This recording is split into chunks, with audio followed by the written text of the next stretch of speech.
Hello everyone, my name is Heather and welcome to the channel Bookables. Today I'm going to be talking about 3 recent reads, obviously, that I have read recently. They're all within the same genre. I have 2 thriller books and 1 sci-fi horror, so I thought I would lump that in there as well.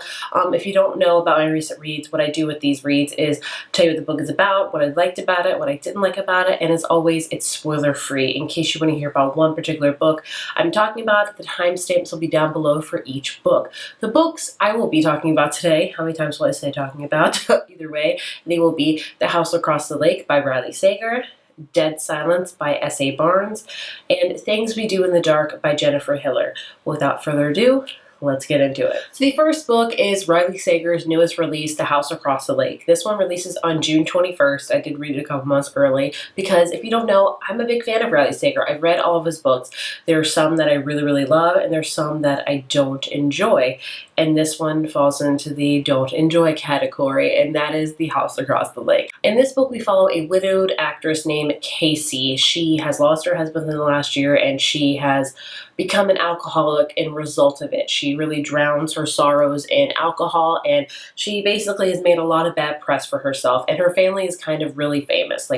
She comes from a long line of actors and actresses. Her mom's a famous actress, and so her mom's like, look, why don't you go to our lake house in Vermont for the fall, which I thought this book took place in the summer, so missed opportunity there, honestly. I feel like it should have, but anyway. So she goes to the lake house in the fall in Vermont, her old family's lake house, and there she just kind of drinks, is in solitude, mourning her husband, and then she meets the neighbors across the lake, and who should it be but none other than Catherine. Catherine is a former model, and she's very famous. She's married to this husband who has made this really, really popular app, and basically they become friends because Casey saves Catherine from drowning one day in said lake. And from there, Casey kind of spies on them. She has these really amazing binoculars that her husband had because he was into bird watching. She just takes up a habit of watching Catherine and her husband and how they seem picture perfect, but really their marriage is not. And then Catherine goes missing one day, and Casey is very adamant on finding her and figuring out what exactly is going on in their marriage. And that's kind of the whole gist of this book. And honestly, I did not love it. I found it very boring. In fact, I would say it's probably one of my least favorite Riley Sager books. I gave it a 3 out of 5. I just thought it was just I just didn't enjoy it. He also threw some paranormal vibes in there as well, which if you've read Riley Sager's books before, my favorite of his is Home Before Dark, which definitely has some paranormal vibes in it, and I thought he did that one wonderfully, but this one was done just kind of meh. You're boring. I just didn't enjoy it at all. I don't want to tell you exactly what the paranormal vibes are about because that would be spoiling it, but I didn't enjoy it. So there's not much more to say other than this book didn't really have a lot going on to it. I did find the dynamic between Casey very interesting, with her mourning her husband and really becoming an alcoholic because of it. And she just tries to numb her feelings regularly by just having a certain amount of drinks each day to keep her feelings at bay. So that was interesting, but other than that, she wasn't a very rememberable character.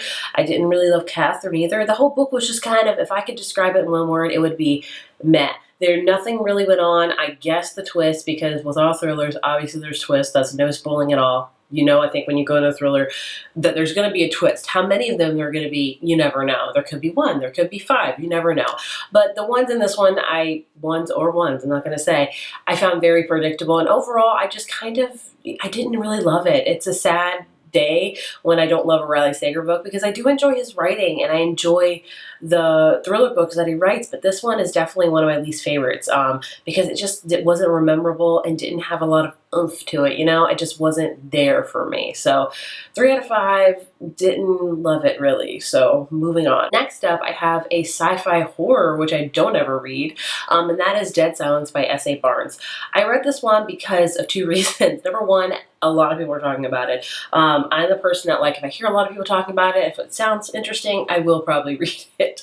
And the other reason is the cover. The cover is stunning. I wish I would have loved this book because of the cover, honestly. It was just beautiful. But I had such high hopes for this book because the plot sounds so interesting. It is basically pitched as Titanic meets The Shining. And when you hear that, you're like, that sounds very intriguing. Tell me more. Well, I'll tell you more. So this book follows Claire, who is a is she an astronaut? I don't know. She's in space, and she's kind of the team lead with her space crew, and they're wrapping up on their mission. And basically, everyone else has jobs to go to after this, but Claire doesn't. Like, this is kind of like her last hurrah, and she's very sad about that because she doesn't know who she is if she's not in space. Like, that's what she lives and breathes for. So she's kind of just not happy. And then basically, they pick up this distress signal from another ship in space. Obviously, that goes without saying.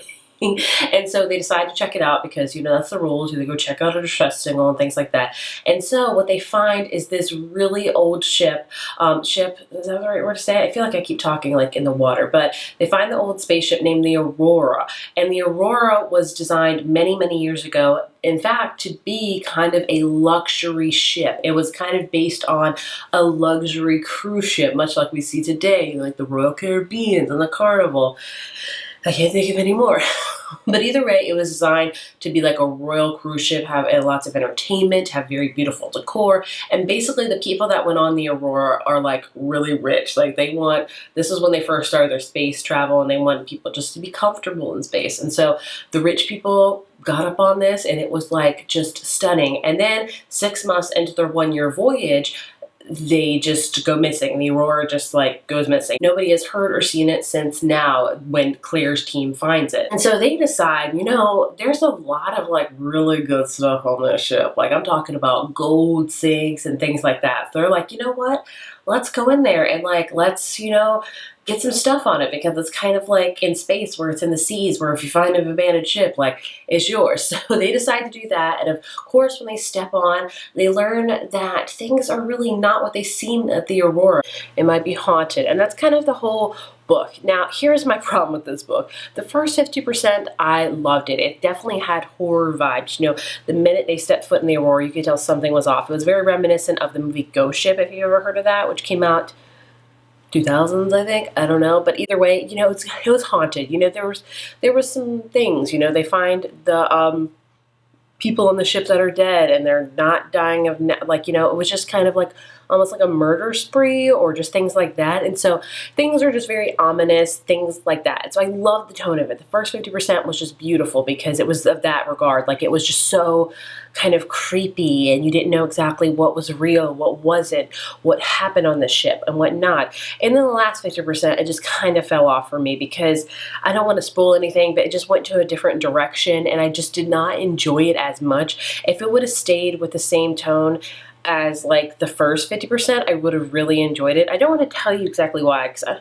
don't think it's a spoiler or anything, but they just didn't stick with the same vibe, if you get what I'm saying. Like, the first 50%, I was there for it. The vibes were great. I loved it. The last 50%, it kind of changed trajectory, and I did not enjoy it at all. So I gave it a 3 out of 5.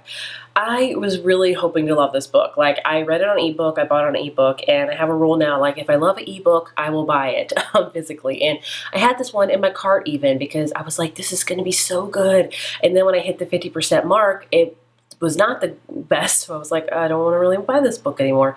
And it's so sad because this book was so intriguing. Like, the plot, Titanic meets The Shining, like, that sounds like you want to read it. I want to read it. Obviously I did, but I just really wish the author would have stayed on the same path she was beginning of this book rather than change trajectory, and I think I would have loved it. It would have been a favorite for me of the year, honestly, but the way she just took it totally in a different way, I did not love at all. So 3 out of 5. Like, I don't want to say don't read this, but if you're a big sci-fi fan, especially a sci-fi horror fan, I would check it out. Maybe you'll love it. I just sadly did not. Moving on to the last book is Things We Do in the Dark by Jennifer Hiller. Hopefully I pronounced the author's name. This one comes out July 19th. Now, this is a book I was very excited about because I read a book by this author last month that I gave 5 out of 5, and that is Jar of Hearts. It was a dark, twisty book that was just, quite frankly, messed up. And for some reason, I loved it. So I was very hopeful for this one. This was her newest release. I'm like, oh my gosh, I got a proof for NetGalley. I was so excited about it, and it just, again, fell flat. Like, I'm not mad. I'm just disappointed. Like, this is the theme of this video, or all books I was very much anticipating, but they all fell flat for me. And as sad as that is, that's what happens to us sometimes as readers. Not all books that we expect to love are gonna love, and not all books we think we're gonna like, we might love. You know what I'm saying? You can't predict it. So this is a book about Paris, who basically at the beginning of the book gets arrested for the death of her husband, Jimmy. And she did not murder him, she claimed. So it's all about her journey with trying to prove her innocence while also going back into her past to figure out exactly what has happened to her, and also about, it's changed like different, it's like, this is such a hard one to explain. So we have that going on. Then we have this other guy who is a podcast guy.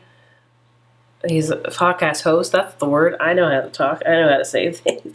And he is basically investigating. He decides to investigate this murderer named Ruby, who's known as the Ice Queen, and she's basically getting out on parole, and he is not happy about it because he knows her, and he knows that she is a horrible woman. So he decides to dive deeper into the death of her daughter. And so Paris is also tied into this as some as well, and I don't want to go into more about that, but basically we have all that going on. If it sounds confusing, it kind of is. Was this book amazing? No, it was, again, like Riley Sager's boring. Like, I could not get into it. Like, I was, like, the twist I could see a mile away coming. And that's interesting because I think in the Jar of Hearts book that I read by her, I could see the twist and I understood them, but I still enjoyed the way it was executed. You know what I'm saying? So I don't know. I think I just had such high hopes and had such high expectations coming off her Jar of Hearts book that I would love this one. And sadly, this was not as dark, not as twisty. It was very much a kind of regular domestic thriller. And it just didn't have a lot of oomph to it. So that, I mean, I don't have much more to say. I don't know if I would recommend it, especially if you read her previous books, because she writes some dark junk, apparently. I've only read one of her books, but I want to read more. The ones I can handle, that is. But this one's very much different from other ones where it's just kind of, I don't want to say generic, but it kind of was. I don't know, take with that what you will. I didn't love it. And yeah, that's all I have to say about all of them. Sadly, I wish I could have like one book that I read in this video to be amazing, or I really enjoyed it. But sadly, they were just all kind of middle of the road books for me. And that sucks because I was really hoping to love all of them. Like, honestly, I was going into all of them with such, like, not high expectations, I guess high expectations, but also just hopeful, and they all kind of let me down in a way. I don't like doing bashing reviews. I really don't, and I don't think I've bashed these really. I just didn't enjoy them. I wanted to enjoy them more, and sadly I did. That's kind of the moral. That's kind of the whole story of this video. Those are my thoughts and feelings on these three kind of somewhat recent thriller books. I would love to know if you read any of them. Did you have the same feelings as me, or did you not? Did you really, really love them and you can't fathom why I didn't enjoy them? That's okay too. Let me know. As always, thank you so much for watching, and I will see you in my next video. Bye.